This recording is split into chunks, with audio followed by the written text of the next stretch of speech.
व्रत त्योहार कथा subscribe this channel, press the bell icon. जय माता दी। आप सभी का हमारे YouTube चैनल पे बहुत बहुत स्वागत है। आइए आज सुनते हैं पवित्रा एकादशी पुत्रदा एकादशी पारण के दिन द्वादशी तिथि में तुलसी माता की कथा। तुलसी माता और भगवान विष्णु का जो भी भक्त सच्ची श्रद्धा के साथ पूजन करते हैं या कथा श्रवण करते हैं, माता तुलसी की कृपा से और भगवान विष्णु की कृपा से उन्हें सभी प्रकार के सुख और समृद्धि की प्राप्ति होती है। तो आइए सुनते हैं तुलसी माता की कथा।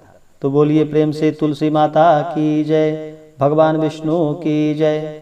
माता तुलसी से एक जुड़ी हुई पौराणिक कथा श्रीमद् देवी भागवत पुराण में इसके अवतरण की दिव्य लीला कथा भी बताई गई है। एक बार भगवान शिव ने अपने तेज को समुद्र में फेंक दिया। उसमें से एक महातेजस्वी बालक ने जन्म लिया। यह बालक आगे चलकर जालंधर के नाम से पराक्रमी दैत्य राजा बना। इसकी राजधानी का नाम जालंधर नगरी था।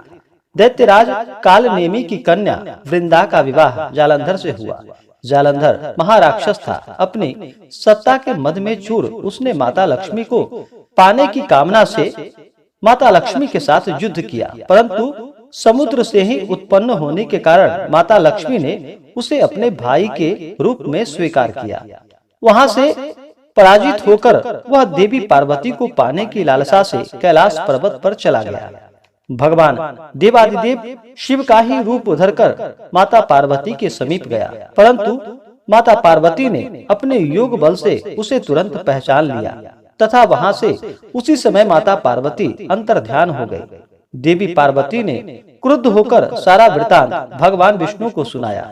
जालंधर की पत्नी वृंदा अत्यंत ही पतिव्रता स्त्री थी। उसी के पतिव्रत धर्म की शक्ति से जालंधर न तो मारा जाता था और न ही वह पराजित होता था।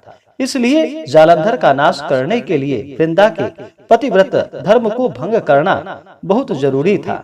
इस कारण भगवान विष्णु ऋषि का वेश धारण कर वन में जा पहुँचे, जहाँ पर वृंदा अकेले भ्रमण कर रही थी। वहाँ पर घूम रही थी।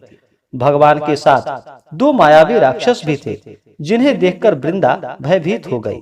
ऋषि ने वृंदा के सामने पल में दोनों को भस्म कर दिया।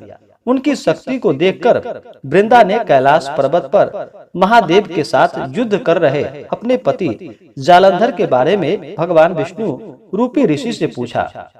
ऋषि ने अपने माया जाल से दो वानर प्रकट किए। एक वानर के हाथ में जालंधर का सिर था तथा दूसरे के हाथ में धड़। अपने पति की यह दशा देखकर वृंदा वही मूर्छित होकर गिर पड़ी। होश में आने पर उन्होंने ऋषि रूपी भगवान से विनती की कि वह उसके पति को जीवित करे।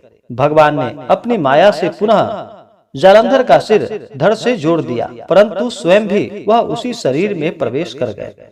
वृंदा को इस छल का जरा भी आभास न हुआ। जालंधर बने भगवान के साथ वृंदा पतिव्रता का व्यवहार करने लगी, जिससे उसका सतीत्व भंग हो गया। ऐसा होते ही वृंदा का पति जालंधर युद्ध में मारा गया।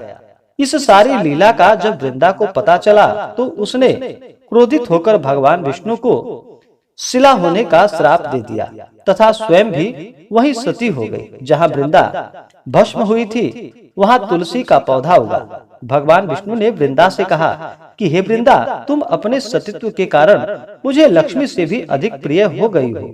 अब तुम तुलसी के रूप में सदा मेरे साथ रहोगी। जो मनुष्य भी मेरे शालिग्राम रूप के साथ तुलसी का विवाह करेगा, उसे इस लोक और परलोक में विपुल यश की प्राप्ति होगी।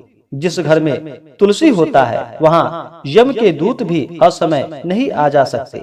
गंगा व नर्मदा के जल में स्नान तथा तुलसी का पूजन बराबर माना जाता है, चाहे मनुष्य कितना भी पापी क्यों न हो। मृत्यु के समय जिसके प्राण मंजरी रहित तुलसी और गंगा जल मुख में रखकर निकल जाते हैं, वह पापों से मुक्त होकर वैकुंठ धाम को प्राप्त होता है। जो मनुष्य तुलसी व आमलों की छाया में अपने पितरों का श्राद्ध तर्पण आदि का कर्म करता है, उसके पितर भी मोक्ष को प्राप्त होते हैं।